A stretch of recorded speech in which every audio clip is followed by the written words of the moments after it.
British Prime Minister Boris Johnson called on heads of state and government at the World Climate Conference COP26 to act in the fight against climate change and to go beyond their financial commitments to developing countries, although he's not doing it himself.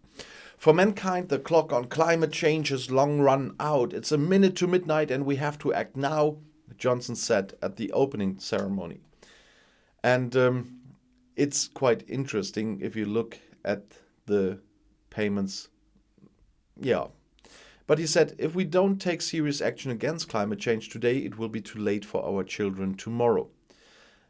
Britain claims to want to lead by example and to commit increasing funding by £1 billion by 2025 for poorer countries, often suffering from the worst environmental impacts of climate change. Britain said it has doubled its contribution to the international fight against climate change to £11.6 billion over 5 years in 2019.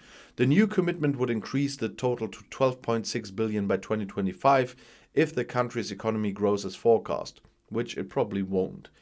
At the World Climate Conference in Glasgow in Scotland, representatives from 197 countries are fighting for a way to drastically reduce greenhouse gas emissions within this decade. The UK was hosting the COP26 conference. On Monday and Tuesday, the heads of state and government, including US President Joe Biden and German Chancellor Angela Merkel, wanted to emphasize the urgency of success in the fight against climate change in Glasgow, because the commitments made so far by the international community are not sufficient to limit the warming of the atmosphere to 1.5 degrees compared to the pre-industrial era, as agreed in the 2015 Paris Climate Agreement. Despite increased droughts, floods and storms, the consequences of this rise in temperature are still just about manageable.